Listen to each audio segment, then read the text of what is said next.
Très bien. Alors, je vais, donc on va faire aujourd'hui évidemment le changement de variable. Donc c'est la deuxième des grandes techniques, qu'on utilise pour calculer des intégrales après l'intégration par partie. Alors vous le voyez ici, le changement de variable dans mon cours me prend, heu, me prend cette propriété K3 qui est pas grand-chose, hein, qui est juste, dire que lorsque je dérive f rond u, je trouve u' de x, f' de u de x. Bon, il y a rien de particulier. Me prend ensuite, ici ce théorème 4,4 que j'ai expliqué dans la vidéo et puis ce théorème 4,5. Alors le théorème 4,5, je le mets parce que c'est une autre façon d'utiliser le changement de variable, mais alors déjà j'ai vu qu'il y avait une erreur d'énoncé dans ce théorème 4,5 et puis on va pas beaucoup l'utiliser. Donc je ne vais pas en parler. Je le raye pas parce que vous devez le rayer, mais parce que moi je ne vais pas en parler, voilà. Donc je vais revenir là-dessus et puis on va, l'utiliser pour démontrer la proposition 4,6. Voilà ce qu'on va faire, en ce début de cours et puis bien sûr on fera plusieurs exemples, hein, on verra ça.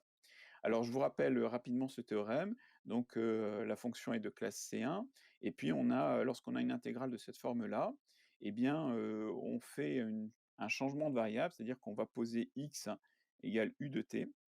On va faire des petits calculs sur notre fonction, sur notre intégrale et on va arriver à cette nouvelle intégrale-là. Hier, quelqu'un m'a demandé pourquoi, la la variable d'intégration ici c'est t, alors que là la variable d'intégration c'est x. Alors je vais répondre un peu à cette question. Tout d'abord, je vous rappelle que, le nom de la variable d'intégration dans une intégrale n'a strictement aucune importance. Ça, je peux aussi l'écrire comme ça: intégrale de u de a à u de b de f de v dv, si ça m'amuse, d'accord? Et même ce v là, je peux lui changer encore son nom. Je peux l'appeler par exemple, je peux l'appeler t, ça pose pas de problème. Je peux l'appeler un peu comme je veux. Alors évidemment, je vais pas lui donner les noms, je vais pas l'appeler f parce que le nom f est déjà pris. Je vais pas l'appeler u parce que u, vous voyez, c'est une fonction que j'utilise déjà ailleurs dans mon théorème, mais à part ça, je peux lui donner un peu le nom que je veux, OK? Alors, heu, hop, j'ai fait ça pour le laisser propre. Je reviens pas, hein, sur la démonstration, vous regarderez la vidéo si vous voulez. Je vais revenir sur ici l'exemple que j'avais laissé à la fin de la vidéo, l'exemple à traiter. Alors, rapidement, vous aviez celui-là à terminer, j'espère que vous y êtes parvenu par intégration hop, pardon. J'espère que vous y êtes parvenu par intégration par partie. Heu, S'il y a des gens qui ont un souci, vous me le mettez dans le chat et puis je le rédigerai, mais elle est vraiment, elle est pas très difficile, hein. Alors, voyons un petit peu cette intégrale-là que j'avais laissée en exemple et je vous propose, heu alors non, Morgane, faut pas me demander comment choisir la fonction u. C'est la question à laquelle je ne peux pas vraiment répondre. Mais vous faites bien de me la poser. Alors, il est bien écrit dans le programme que vous ne devez savoir faire que des changements de variables simples. Qu'est-ce que j'appelle un changement de variable simple? Eh bien, c'est des changements de variables, heu, assez évidents, lorsqu'on a l'intégrale sous les yeux. Par exemple, u égale moins t. Vous pouvez aussi avoir des changements de variables de la forme u égale 2t ou 2t, voilà, ou lambda t. Et puis de temps en temps, vous pourriez avoir un petit changement de variable à peine plus difficile, genre u égale t carré. Dès que le changement de variable est un petit peu plus compliqué, votre programme spécifie bien qu'on doit vous le donner. Donc ce que vous devez surtout savoir faire, c'est si je vous donne un changement de variable, vous devez être capable de transformer l'intégrale et de terminer le calcul. Alors attention, je précise bien, vous transformez l'intégrale. Ça vous donne une autre intégrale qu'il faut savoir ensuite calculer et c'est pas forcément évident. D'accord? Donc par exemple ici, je vous avais donné le changement de variable u de t égale, j'avais donné je crois cos t. Heu, non sinus t pardon. J'avais donné u de t égale sinus t. Alors voyons comment ça se fait. Il y a, je vais ajouter une page, voilà.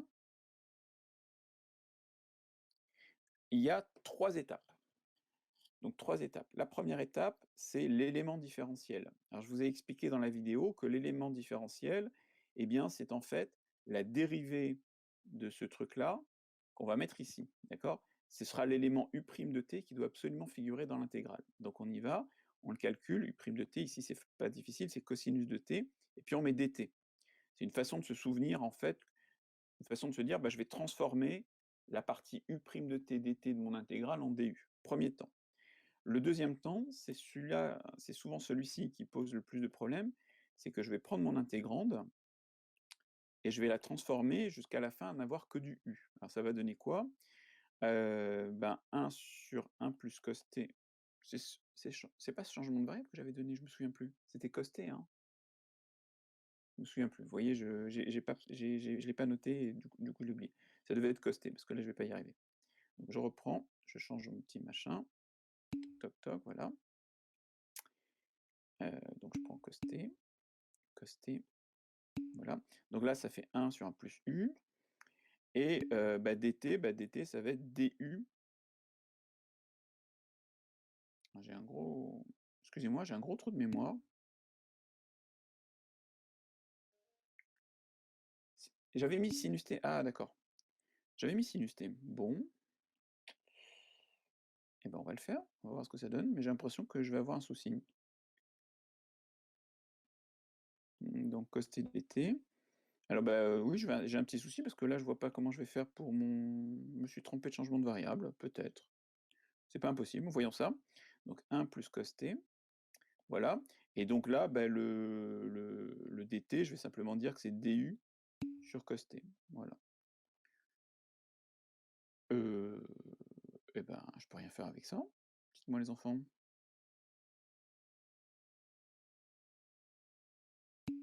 C'était pas le bon changement de variable, je suis désolé. J'espère que le sinus de t, bah, voilà, c'est pour ça, je l'ai oublié. Sinus de 2t. Alors c'est peut-être lui? Sinus de 2t. Ouais. Ce qui va m'aider. Sinus de t, c'est 2 sinus t cosinus t sur 1 plus cos t, hop, et la du. Donc les cos t se simplifient. Le sinus de t qui est là-haut, bah, ça va être u. Donc 2u sur 1 plus cos t. Du. Ouais, vous voyez, je suis encore coincé, hein, j'ai toujours ce cos t qui m'embête. Écoutez, c'est moi qui ai fait une erreur. Là, alors il y a un changement de variable qui permet de calculer cette intégrale-là. C'est pas celui que j'ai donné. Alors je vais plutôt, au lieu de d'essayer un autre changement de variable, je vais plutôt je suis vraiment désolé, hein, je vais plutôt modifier mon exemple. J'espère que vous n'y avez pas passé trop de temps. Voilà, je vais changer ça, je vais mettre un sinus t au dénominateur. J'ai fait mon petit ah pardon, j'ai effacé trop de choses, mais je vais remettre ce qu'il faut remettre. Alors, je change mon énoncé. Voilà, là je vais me mettre un sinus t, là je mets un sinus t, là un sinus t. Ici, c'est moi qui ai fait une petite erreur, j'ai effacé, j'aurais pas dû, hein. C'est bien cosinus t, il n'y a pas de souci. Voilà. Et je continue mon petit changement. Et là, je mets un sinus t. Voilà.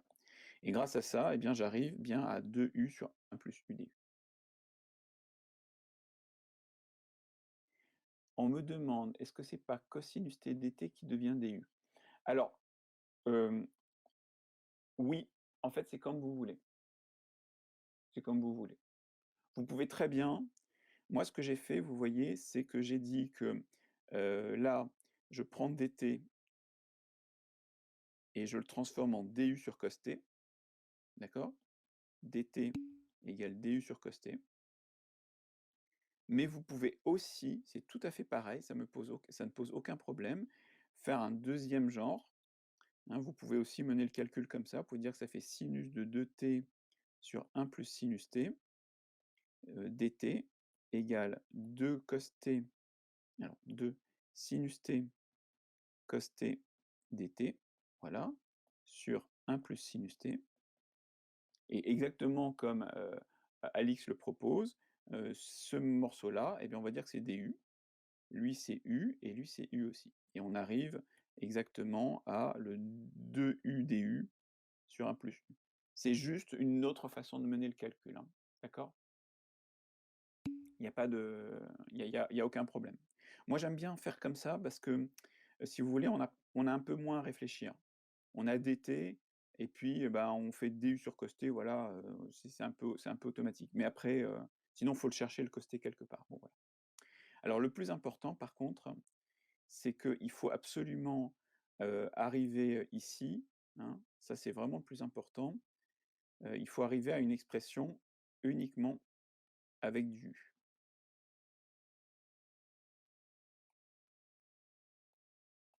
Voilà, c'est vraiment le plus important. Bien, troisième étape. Alors troisième étape, on remet tout dans l'intégrale. Donc je vais la reprendre mon intégrale, je ne me souvenais pas très bien. Donc c'est l'intégrale de 0 à pi sur 2, voilà. L'intégrale de 0 à pi sur 2 de sinus de 2t sur 1 plus sinus t dt.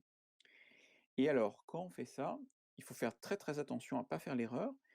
Là, maintenant, les bornes, elles vont changer. Là, ici, vous avez, je donne un exemple, ici, vous avez t égale 0, vous avez u qui est égal à sinus t. Donc là, il faut mettre la borne avec u, bah, u, ça va être 0, hein, donc u vaut 0. Il faut bien penser à le faire, d'accord? Et en haut, eh bien, en haut, vous avez t, qui vaut pi sur 2, u égale sinus t. Excusez-moi, oui, c'est ça, t égale pi sur 2, u vaut sinus t, donc u va valoir 1. Voilà. Très, très important. Faites vraiment attention à cette étape-là, c'est une erreur classique, parce que c'est la fin du calcul, on n'est pas attentif, on ne fait pas gaffe et on ne le fait pas bien. Et ensuite, 2u sur 1 plus u du. Voilà. Pendant que certains recopient, les plus rapides peuvent me trouver une idée pour calculer cette intégrale. C'est pas tout à fait trivial. Que quelqu'un a une idée pour calculer l'intégrale entre 0 et 1 de 2u sur 1 plus u du.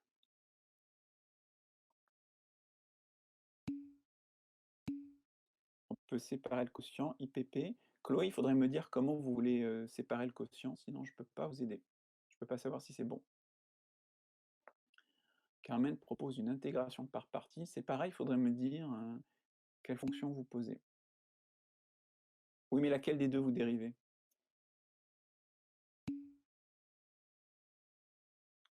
Non, non, c'est pas f' sur f, parce que la dérivée de 1 plus u, c'est simplement 1. Donc ça, c'est pas bon.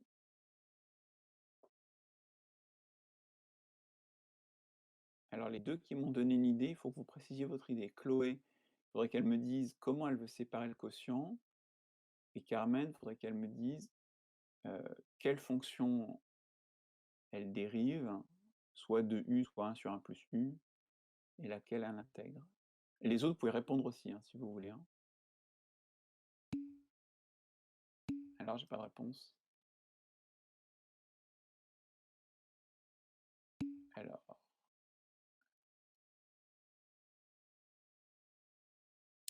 Alors, Chloé, en fait, elle veut faire une IPP, et elle veut dériver. Oui, c'est pas mal. Oui, c'est bien. Et je vais vous proposer quelque chose de mieux, mais c'est pas mal. Vous pourriez faire effectivement, c'est une bonne idée, une IPP. On va poser, alors je les appelle pas U et V parce que U est déjà pris, mais je vais prendre par exemple f de t égale f de u égale 2u, f de u égale 2u qui va se dériver en f' de u égale 2. Et là, je vais faire g, j'ai g' de u qui est égal à 1 sur 1 plus u, que je vais intégrer en g de u égale log de 1 plus u. C'est pas mal, après vous avez encore à intégrer log. Ok. On peut factoriser par 1 moins u sur 1 moins u. Je vois pas de 1 moins u nulle part. Non, je vais vous montrer, je vais pas vous laisser là, enfin, je vais avancer un peu. En fait, il y a une astuce qui est vraiment très simple et très utile. En fait, l'idée, c'est de faire apparaître au numérateur un multiple du dénominateur. Et regardez, il est pas loin, je vais faire 2u plus 2 moins 2 du. Regardez ce que ça donne. Ça fait 2 facteurs de u plus 1 sur u plus 1 moins 2 sur 1 plus u du. Et là, c'est très sympa, parce que ce morceau-là, il est égal à 2, et ce morceau-là, ben, je sais l'intégrer, ça va s'intégrer en log de u. Donc du coup, je vais avoir, hop, je vais avoir tout simplement l'intégrale de 0 à 1 de 2 du, moins 2 fois l'intégrale de 0 à 1 de 1 sur 1 plus u du. Voilà. Donc ça s'intègre tout simplement en 2u moins 2 log de 1 plus u entre 0 et 1. Voilà. Et je termine mon calcul, ça me fait 2 moins 2 log de 2. Ah, plus 0 après. Ok.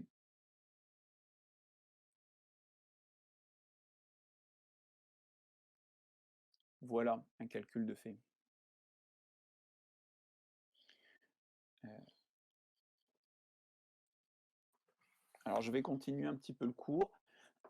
Si vous et ensuite on corrigera, enfin on avancera, on fera le début de l'exercice 3 et bah, maintenant vous pouvez faire tous les exercices de la feuille, tous les exercices calculatoires puisque vous avez toutes les techniques, d'accord?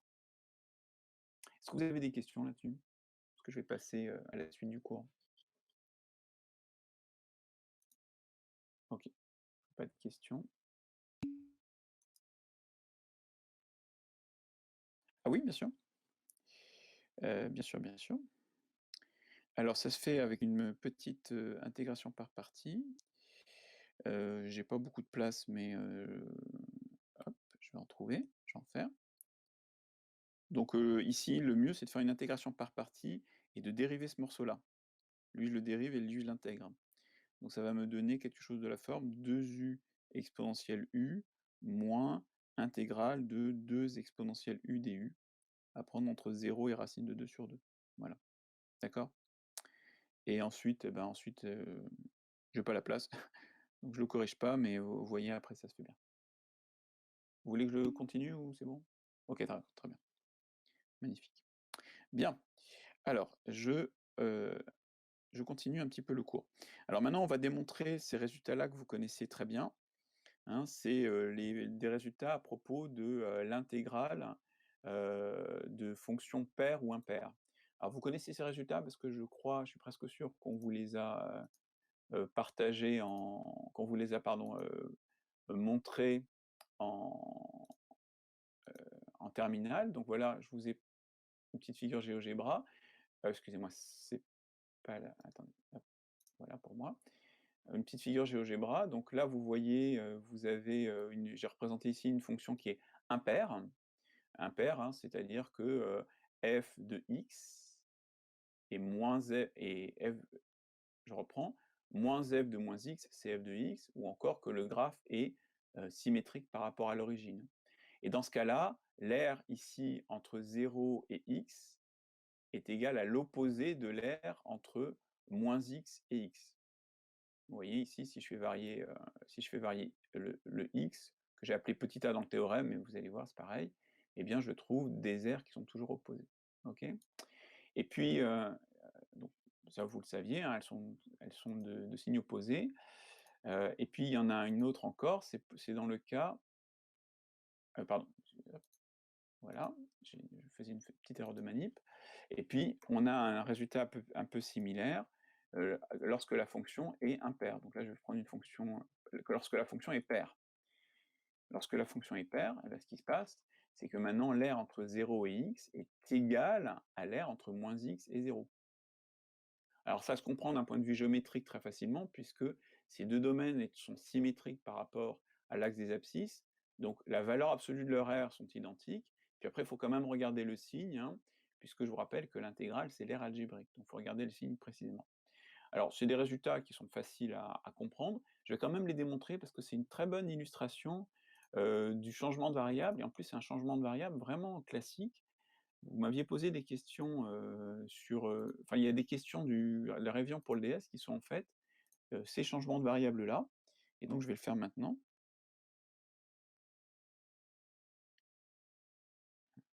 Par exemple ici, très bien. Alors, donc les résultats à démontrer, il y en a 2. Je vais d'abord m'intéresser, alors attendez, je vais le faire dans l'ordre de mon résumé de cours. Donc je vais d'abord m'intéresser à une fonction paire, voilà. Donc soit f une fonction paire, alpha un réel positif, et donc je vais démontrer que, l'intégrale de 0 à alpha, enfin je vais m'intéresser à l'intégrale de 0 à alpha de f de t dt. Et ce que je vais faire, c'est que je vais faire un changement de variable très simple. Je vais faire un changement de variable u égale moins t. Auquel cas, eh bien, lorsque je vais faire l'élément différentiel, j'ai du égale moins dt. Voilà, alors le calcul est assez facile. D'abord mes bornes. Lorsque, lorsque t vaut 0, u vaut 0. Lorsque t vaut alpha, u vaut moins alpha. Et ensuite, eh bien, je vais simplement me dire que t c'est moins u c'est moins t, donc t c'est moins u, c'est pas compliqué. donc ça fait f de moins u, et enfin l'élément différentiel dt, bah, je vais dire que c'est moins du. Donc mon intégrale devient intégrale de 0 à moins alpha de moins intégrale de 0 à moins alpha de f de moins u du. Et maintenant, je vais utiliser le fait que la fonction f est paire, bah, f de moins u, c'est f de u. Donc je vais me retrouver ici avec du f de u du. Et enfin, dernière manipulation, là j'ai moins l'intégrale, je vais juste changer les bornes de l'intégrale pour me débarrasser du moins qui est devant, et donc ça me fait intégrale de moins alpha à 0 de f de ud. D'accord? Donc c'est un résultat, c'est le fameux résultat de symétrie. Je l'ai écrit un petit peu différemment dans le cours. Je l'ai écrit comme ceci. J'ai dit dans le cours que l'intégrale de moins alpha à alpha de f, bah, je peux utiliser la relation de Charles, c'est intégrale de moins alpha à 0 de f plus l'intégrale de 0 à alpha de f. Et là, ça me donne, eh bien ici, vous voyez, c'est la même, hein, d'accord? C'est elle. Et donc du coup, j'ai plus qu'à recopier, et ça me fait intégrale de 0 alpha de f plus bah, la même, et donc ça me fait 2 intégrale de 0 alpha de f. Voilà, ça c'était pour retrouver le résultat du cours, hein.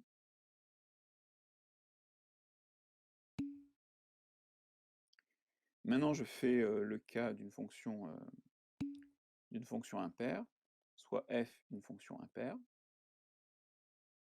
alpha appartenant toujours à R+. C'est pas important que d'ailleurs c'est même pas important, on s'en fiche. Vous pouvez le laisser si vous voulez, c'est pas grave. J'ai vraiment pas besoin de savoir que alpha est positif, je l'utilise pas. Je fais le même travail. Attendez, j'ai des questions. Je regarde les questions rapidement.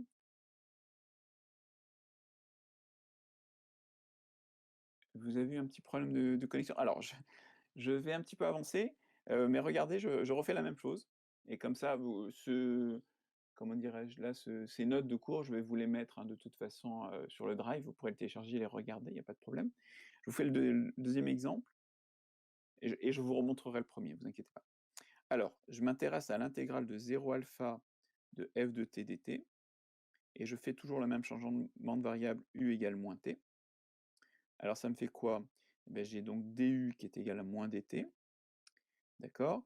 T qui est égal à moins u, donc là ça va faire f de moins u, dt c'est moins du, voilà. Et j'oublie pas mes bornes. Lorsque t vaut 0, u vaut 0. Lorsque t vaut alpha, u vaut moins alpha. 0, moins alpha, voilà. Et maintenant, j'utilise l'imparité de f. L'imparité de f, ça dit que moins f de moins u égale f de u. Et donc là, j'ai f de u du. Voilà, intégrale de 0 à moins alpha. Je vais changer les bornes pour que, si alpha est positif, j'ai les bornes dans le bon sens. Hein. C'est comme s'il y avait vraiment un sens pour les bornes, mais peu importe. Ça fait intégrale de 0 alpha de f est égal à moins intégrale de moins alpha à 0 de f. Et maintenant, pour retrouver le résultat du corrigé, du résumé de cours, je vais m'intéresser à l'intégrale de moins alpha à alpha de f, relation de Chasles, plus intégrale de 0 alpha de f, voilà. Et ça me fait, eh bien, la première, celle-ci, là, hop, elle est ici, et donc elle est égale à moins celle-là. On y va, ça me fait moins intégrale de 0 alpha de f, plus intégrale de 0 alpha de f, et donc ça fait 0, comme annoncé dans le résumé. Oui, oui, bien sûr, alpha peut être négatif, il n'y a aucun souci. Ce qui est sympa quand alpha est positif, c'est que avec alpha positif, l'interprétation géométrique est assez simple, voilà, d'accord? Ça donne ça. Mais alpha négatif, ça pose pas de problème, hein, je peux très bien calculer, là pour une fonction paire, je peux très bien calculer, voilà, l'intégrale de 0 à alpha ici, ça pose aucun souci, hein. Et n'oubliez pas, hein, je sais pas pourquoi, si je sais pourquoi. N'oubliez pas que dans une intégrale, l'ordre des bornes, peut être quelconque. L'intégrale est quand même correctement définie, il n'y a pas de souci particulier. Après, il faut faire attention lorsqu'on regarde les signes, parce que justement, les signes des aires peuvent varier et cetera. Donc ça demande une petite attention, mais il y a pas de problème particulier. OK?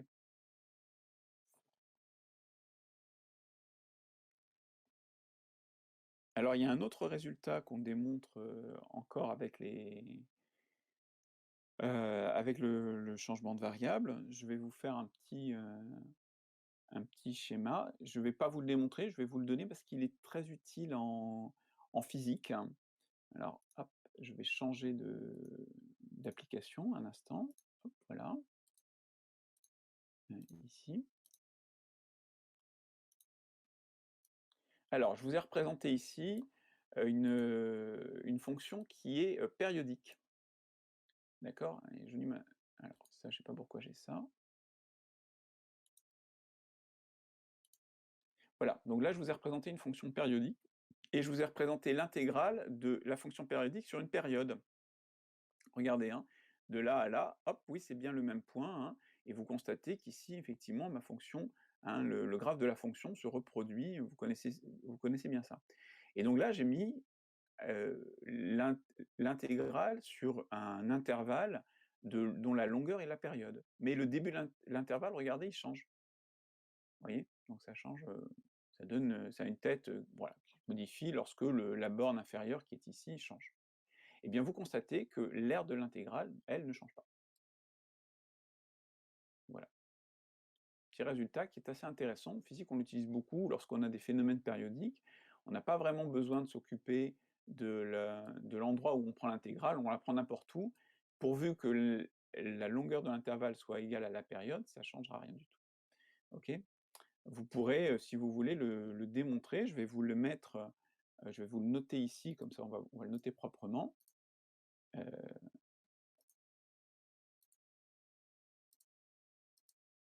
Hein. Résultat supplémentaire, un petit bonus. Si f si f est périodique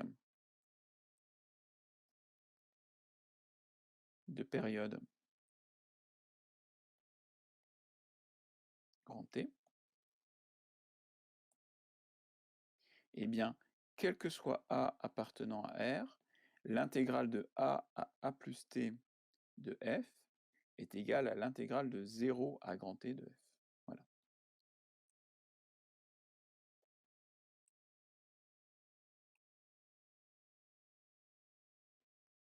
Si ça vous intéresse, je vous ferai la démonstration si vous me la demandez.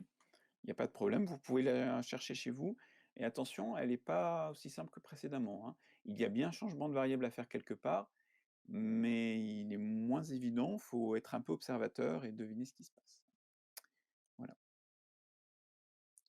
Alors, je vous propose de faire un des changements de variable de la feuille d'exercice. Je vous propose, alors, lequel je vais faire? Je voudrais faire celui de la question 3 de l'exercice 4. Je vais vous la recopier, hein, si vous ne l'avez pas sous les yeux, c'est pas grave. Exercice 3, exercice 4, question 3. Donc c'est, une primitive comme ça de dt sur t facteur de t puissance 7 plus 1. Alors je voudrais faire celle-là parce qu'il y a 2 difficultés dissimulées, dans, cette question-là, et une fois que j'aurai abordé ces difficultés avec vous, vous pourrez faire vraiment la plupart des exercices. Alors, la première difficulté, bien sûr, ici, c'est que je ne vous ai pas donné les bornes. Pourquoi? Bien parce qu'en fait, l'exercice, c'était calculer une primitive. Calculer une primitive, ça veut dire calculer une fonction comme ça, f de x égale intégrale de, alors justement là, point d'interrogation, je le laisse en blanc, jusqu'à x de dt sur t facteur de t puissance 7 plus 1. Alors ici, la difficulté, c'est qu'il faut que vous sachiez quelle borne vous allez prendre, ici, en bas. Et pour cela, il faut que vous connaissiez le domaine de définition de cette fonction-là. Alors, il n'est pas très difficile à trouver pour le début. La fonction qui a t associe 1 sur t facteur de t puissance 7 plus 1 est définie et continue sur, alors, sur quoi? Une idée?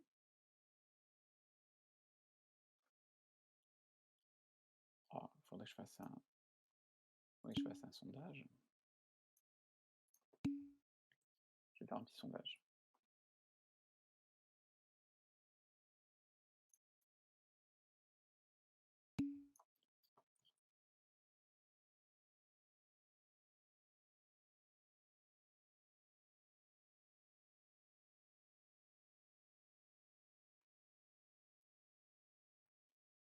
Allez, c'est parti. Il veut pas. Est-ce que vous voyez un... Ah, bon, j'ai essayé de faire un sondage, mais ça marche pas. Carmen, R privé de 1. De moins 1, pardon. Privé de 0. Kiki sur R. Sur R, non. Il y a 0, je peux pas. R étoile. Alors, vous avez déjà identifié les deux points problématiques. 0 et moins 1. Mais les ensembles que vous me donnez ne sont pas bons. Pourquoi? Parce que vous avez oublié que lorsque je calcule une intégrale, il faut que je me place sur un intervalle sur lequel la fonction est définie. Et R étoile, c'est pas un intervalle, R privé de moins 1, c'est pas un intervalle, R privé de 0 et moins 1, c'est pas un intervalle non plus. Est-ce que vous avez envie de changer? Est-ce que vous avez envie de changer vos... Ah oui, 0 plus l'infini, ouais, tout à fait. C'est déjà beaucoup mieux. Oui, oui, c'est bon, j'avais compris. Ouvert en 0. Oui, oui, bien sûr, hein. D'accord. Alors ici, en fait, vous avez le choix. Vous pouvez prendre moins l'infini ou moins 1. Vous pouvez prendre aussi moins 1, 0. Vous pouvez prendre 0, pardon, 0 plus l'infini. Sur ces trois-là, on pourrait faire une primitive. Enfin, ici, comme l'exercice ne nous dit rien, on va choisir. Non, on peut pas. Le principe, c'est qu'il nous faut prendre un intervalle. Donc une union de trois intervalles, c'est pas une bonne réponse. Vous devez en choisir un. Voilà, c'est ça que je suis en train de vous dire. Donc on va prendre 0 plus l'infini parce qu'on aime bien les nombres positifs. Voilà. Donc elle est définie continue sur 0 plus l'infini. Donc f de x est définie parce que c'est la primitive d'une fonction continue sur 0 plus l'infini. Alors attention, il y a toujours un problème que je n'ai pas réglé, c'est que j'ai toujours pas dit quelle borne je veux mettre ici. Alors, j'arrive plus à faire de sondage, c'est dommage, moi j'aime bien les sondages. Hop.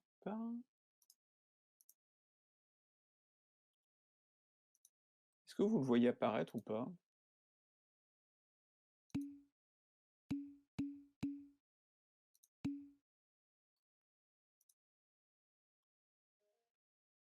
Ah, alors attendez. Il y a Tom qui veut prendre la parole, c'est pas une erreur, ça va? Non, il veut plus. Alors attendez, je recommence. Bougez pas. Je vous propose, pour la borne inférieure, ah c'est bon, j'ai tout effacé, je suis reparti à 0, donc ça va marcher cette fois. Je vous propose plusieurs choix.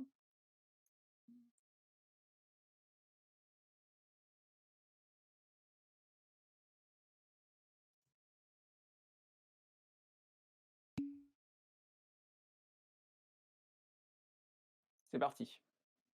Vous avez 3 réponses.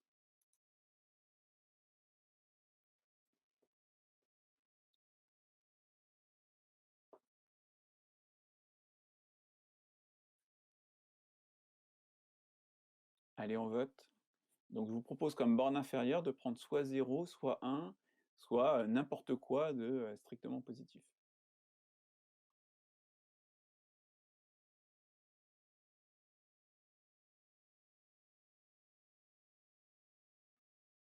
Ah, vous pouvez changer d'opinion en cours de route, hein, vous avez vu. Et la classe est en train de réfléchir en commun. Alors j'espère que vous ne vous rangez pas à l'avis de la majorité, parce que c'est la majorité, hein. Soyez indépendant. Mais pourquoi, hein? Bah, je sais pas, c'est un choix possible.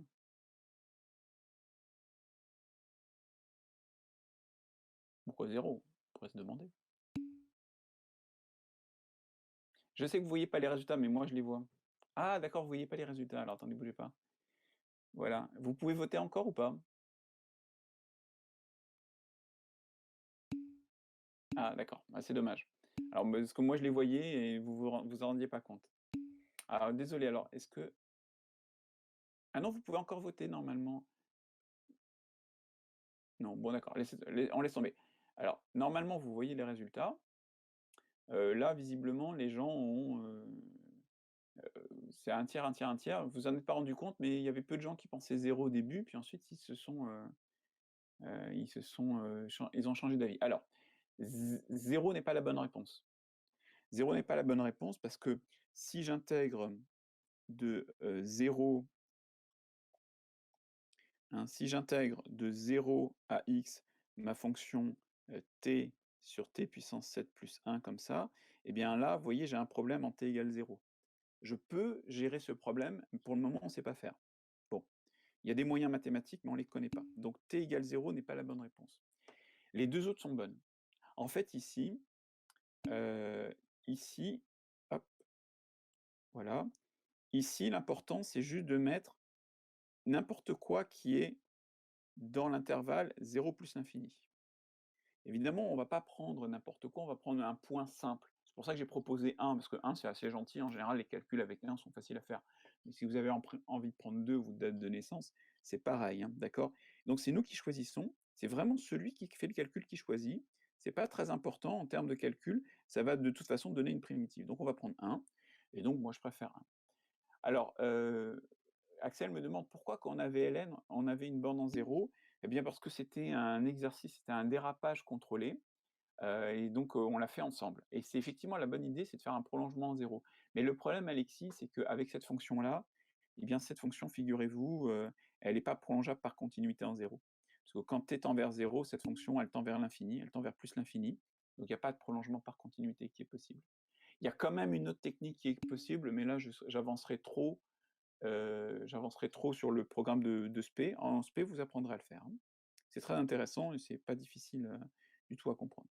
Bien, alors, on vous disait, on vous donnait une espèce d'indication. Alors l'indication, en fait, je vais l'utiliser à ma façon.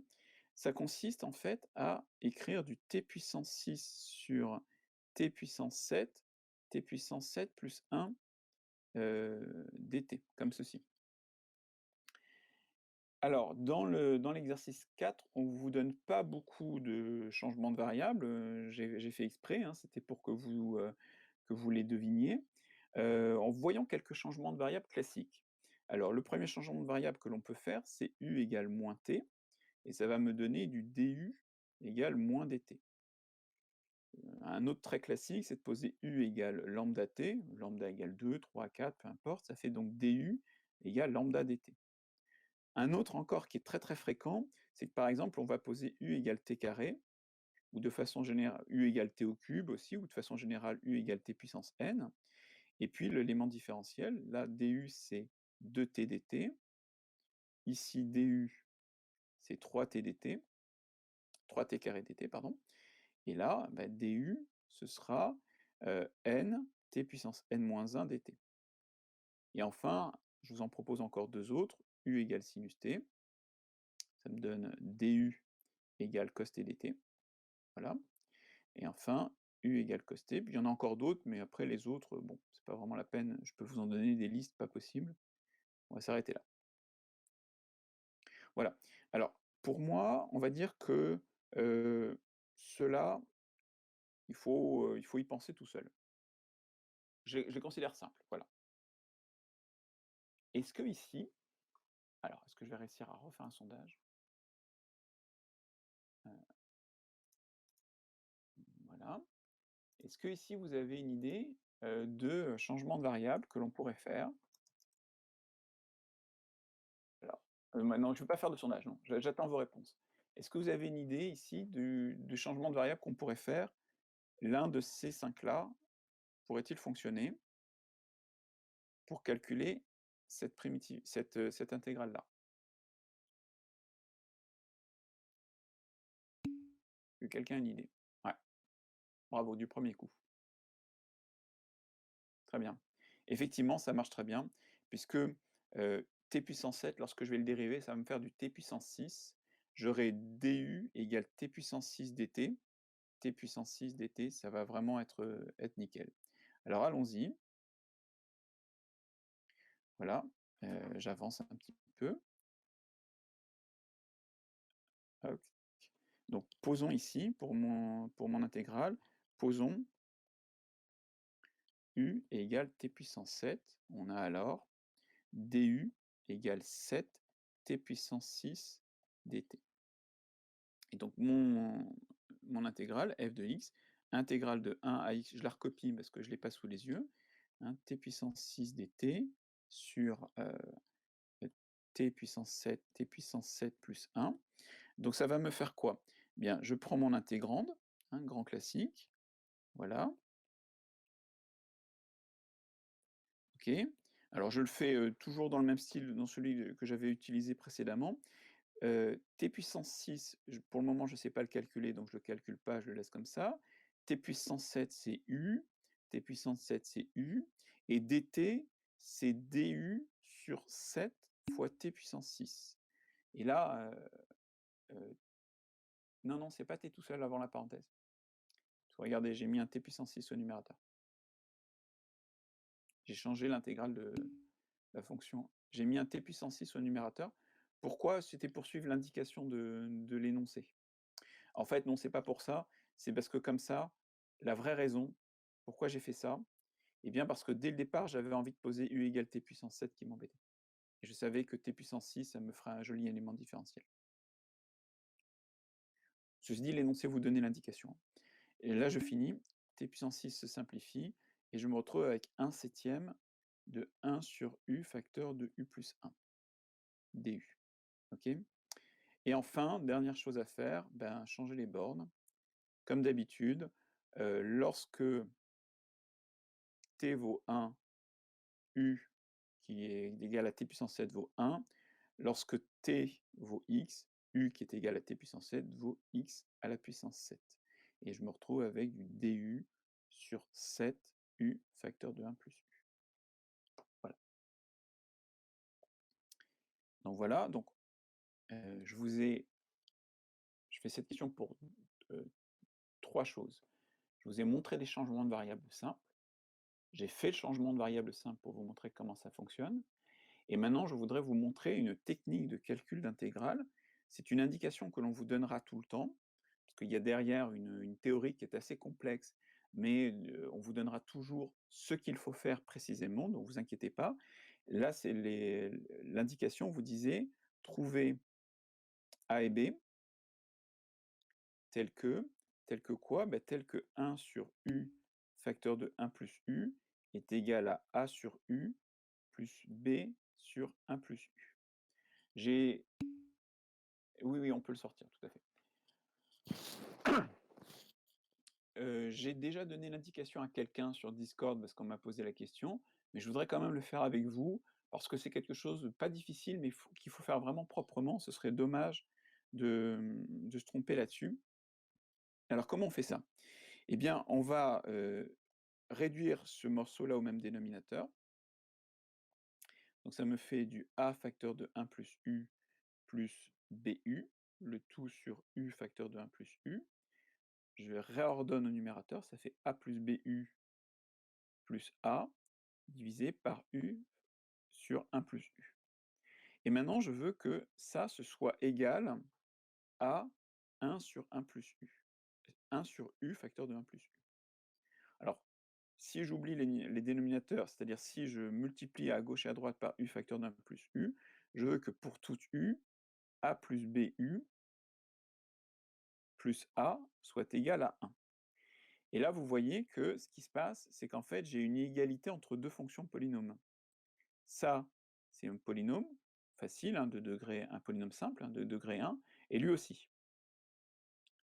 Or, je vous rappelle que deux polynômes sont égaux si et seulement si leurs coefficients sont égaux. On peut donc mettre par identification des coefficients.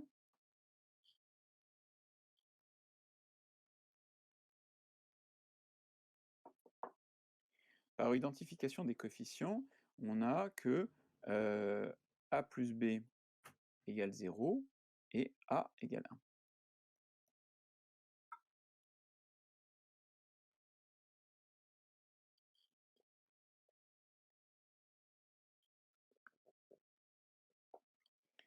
Vous avez reconnu ici, ça c'est le coefficient constant qui est égal à a, et puis là il y a quelque chose qui n'est pas écrit, qui est en fait un 0 fois u, en quelque sorte. Il n'est pas écrit, d'accord? Donc c'est pour ça que là, bah, j'ai dit que ce a plus b il valait 0. Alors du coup c'est très facile très facile à résoudre. Ça me donne bien entendu a égale 1 et b égale moins 1. Et ainsi et ainsi, quel que soit u, j'ai 1 sur u facteur de 1 plus u qui est égal à 1 sur u moins 1 sur 1 plus u. Ça roule? Vous avez pigé la méthode? Vous pouvez me mettre un petit émoticône, je sais pas là, un petit avis. Voilà, nickel. OK. Vous l'aviez déjà fait, merci, ouais, je vois que vous avez bien compris. Très bien, tout va bien. Oui, mais A ressemble à mieux, je sais, je suis désolé. Je vais les fermer, voilà. Ouais, mais A et mes U sur iPad se ressemblent, c'est dommage. Voilà, et donc je peux terminer maintenant mon calcul. J'ai donc f de x qui est égal à intégrale de 1 à x puissance 7. Alors je mets moins 1 septième devant, comme on l'a signalé. 1 sur u moins 1 sur 1 plus u, du, et maintenant ça s'intègre à vue, c'est des logs. Donc ça me fait log de u moins log de 1 plus u, à prendre entre 1 et x puissance 7, voilà. Hop. Et donc ça me fait du 1 septième de log de x puissance 7 moins log de 1 plus x puissance 7. Plus, alors chaque fois j'en parle pas, mais après ça fait moins 0 parce que log de 1 ça fait 0, puis après il y a un plus log de 2. Voilà. Et là on l'a fait pour x appartenant à 0 plus l'infini.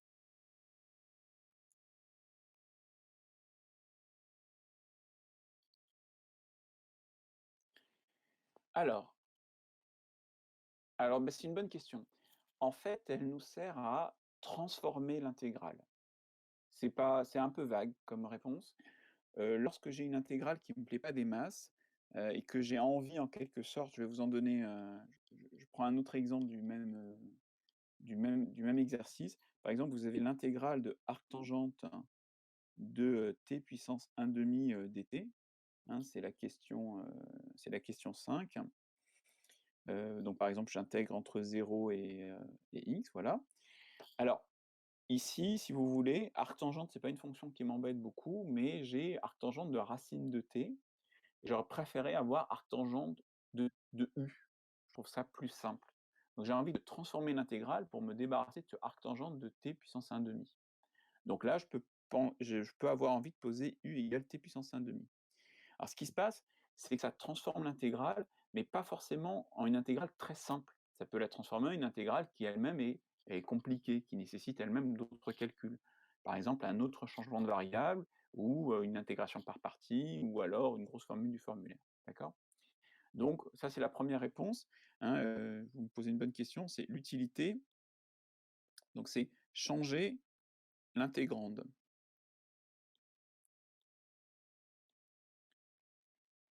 L'autre utilité, c'est changer les bornes. Et en effet, si vous réfléchissez bien, on a relativement peu de théorèmes pour changer les bornes d'une intégrale. On a la relation de Chasles, mais bon, la relation de Chasles, hein, si je veux changer, par exemple, si je vais de 0 à 2x et que là, ce 2x, je veux le changer, bah, je peux faire intégrale de 0 à x plus intégrale de x à 2x. Donc là, évidemment, là, j'ai du x, mais là, je vais prendre un exemple un peu moins trivial, je ne vais pas prendre 2x. Hop, je vais prendre x carré, par exemple, hein. Voilà. Voilà, donc là, je veux changer cette borne-là, j'ai x carré, je peux faire une relation de Chasles, mais bon, ça a un peu décalé le problème, d'accord? Alors ce que je pourrais faire, hein, donc ça a pas l'air terrible, ce que je peux faire, c'est, poser, ici, quelque chose du genre, si t était mon ancienne variable d'intégration, je peux poser quelque chose du genre u égale racine de t. Pourquoi u égale racine de t? Ben parce que du coup, mes bornes vont aller de 0 à racine de x2, c'est-à-dire à x, avec, bon, pourvu que x soit positif. Alors évidemment, le problème, c'est que là, dans l'intégrande, ma fonction, elle est devenue vachement plus compliquée, hein. J'avais avant f de t, maintenant je vais avoir f de u carré. Donc ça a intérêt à s'arranger, hein, d'accord? Et donc dans les exercices, dans l'exercice de révision pour le DS, vous pourrez regarder, alors attendez, je vais basculer dessus, hop, Alors comment je il veut pas me alors, attendez, j'ai un petit problème de basculement de mes applications. Voilà.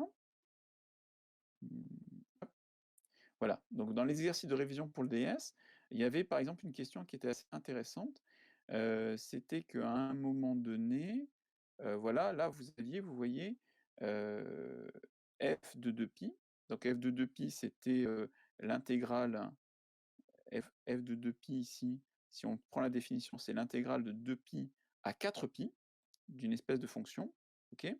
Et là l'intégrale ça va de 2π à 3π. Bon, hein, c'est peut-être qu'il y a quelque part, une petite astuce à utiliser, un petit changement de variable, pour essayer de s'y ramener. Alors ici, si pour les gens qui vont chercher ou les gens qui ont regardé le corrigé, ça se faisait en 2 temps. On faisait intégrale de 2π à 3π plus intégrale de 3π à 4π.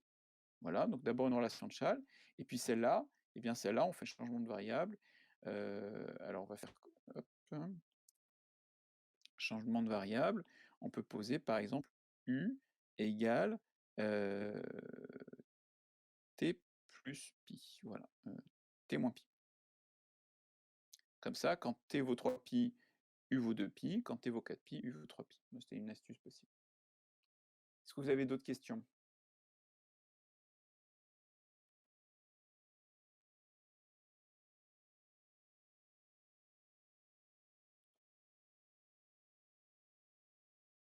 Je prends le temps, prenez le temps, hein. Si vous avez d'autres questions, allez-y, formulez-les tranquillement dans le chat, j'y répondrai. Maintenant je vous donne un petit peu la suite. Donc je vous conseille de ça va? Je vous conseille maintenant, bah, de faire quelques calculs d'intégrale. C'est bien de s'entraîner, je vous ai dit, hein, cette période, de travail à la maison, ça peut être une bonne période pour vous, pour, prendre le temps de faire des calculs, améliorer votre compétence, calculatoire. C'est toujours très positif pour l'avenir. C'est quelque chose que vous pouvez faire vraiment tout seul. C'est très facile pour vous de faire un calcul, de me poster la photo sur le Discord, je la corrige rapidement et je vous la renvoie, vous me posez des petites questions. C'est vraiment, voilà, vous en faites, je sais pas si vous faites 1 heure de maths par jour, vous vous organisez, vous faites 1 heure de maths par jour, vous consacrez un petit peu de temps à faire juste du calcul, surtout sur l'intégrale, c'est sympa. Vous allez voir sur les équations différentielles, c'est pareil, vous pouvez faire des exercices calculatoires et ça vous muscle un peu. Alors, bonne question de Clarisse. Heu, En général, la majorité du temps, les changements de variables vous sera donné. Moi, j'en donne pas trop parce que c'est pour vous muscler un petit peu l'intuition, mais en général, on vous le donne, sauf si c'est un des changements de variables simples que j'ai cités ici, hein, par exemple, u égale moins t, c'est peut-être à vous de le deviner, u égale lambda t aussi. Tenez, il y en a un qu'on vient d'appliquer 2 fois, vous avez aussi u égale, t plus quelque chose, t plus a, parce qu'à la du, c'est égal à dt. Voilà, sauf un de ceux-là qui sont simples et vous devez avoir l'intuition de ce changement de variable, OK? Alors justement, on me pose une bonne question. Lundi, on va encore faire un chapitre sur l'intégrale. Ce sera les calculs approchés d'intégrale, donc c'est la méthode des rectangles, la méthode des trapèzes, et cetera. Vous devez regarder une vidéo et essayer de bien la comprendre et on finira le cours sur l'intégrale. Attention, la vidéo est longue, elle fait 20 minutes et il y a une démonstration qui est un peu difficile. Franchement, vous pouvez sauter la démonstration, c'est pas très grave. Je vous ai mis en commentaire de la vidéo l'endroit où vous pouvez sauter, comme ça vous regardez la fin de la démonstration. Ceux qui veulent, comprendre une bonne démonstration peuvent le regarder, bien sûr. C'est vraiment un grand classique, c'est vraiment à connaître, à maîtriser. J'aimerais bien qu'on fasse le programme Python aussi, lundi, mais je vais y réfléchir. Oui, sur Classroom, j'ai mis le travail à faire, en fait, pour les fois d'après. Je vais vérifier que je l'ai bien mis et vous cliquez enfin, dans la description de la séance attendez, je vais vérifier tout de suite. Voilà, hop. Voilà, je l'ai mis comme un travail à faire, préparer le cours sur les calculs approchés d'intégrale. Vous cliquez hop, normalement non, vous avez pas ça. Voilà, vous allez dans les instructions et vous voyez le lien vers la vidéo et cetera et je vous pose des petites questions. OK? Vous pouvez regarder ça, c'est pas très difficile. Oui, bien sûr, oui, je le fais, il y a pas de problème. Donc lundi, on fait ça et mardi, on commence le cours sur les équations différentielles. Pareil, je vous ai mis toutes les informations du cours, le résumé de cours, diaporama, feuille d'exercice, sur le Drive. Je pense que vous devriez essayer de l'imprimer si c'est possible, sinon vous l'avez sur votre ordi, vous en sortirez. Et donc on continuera comme ça. Le DS de lundi, je vous le mettrai, normalement il apparaîtra sur le Drive, je l'ai programmé pour 13h. De toute façon, je serai en ligne vers 13h, hein, s'il y a un souci, que vous ne le voyez pas, vous m'envoyez un message et je fais un gros envoi par mail, voilà. OK, c'est clair? Donc une vidéo à regarder pour lundi, comprendre le cours en parallèle. On fait encore des exercices sur la méthode des rectangles, vous verrez lesquels. Ça s'appelle les sommes de Riemann et puis, mardi, on commence le nouveau chapitre. OK? Voilà, entraînez-vous bien pendant tout ce temps-là, posez-moi des questions, je ne suis pas très loin de mon ordi, donc j'y répondrai même ce week-end et puis pensez aussi à vous reposer et à vous laver les mains. Voilà, bonne journée.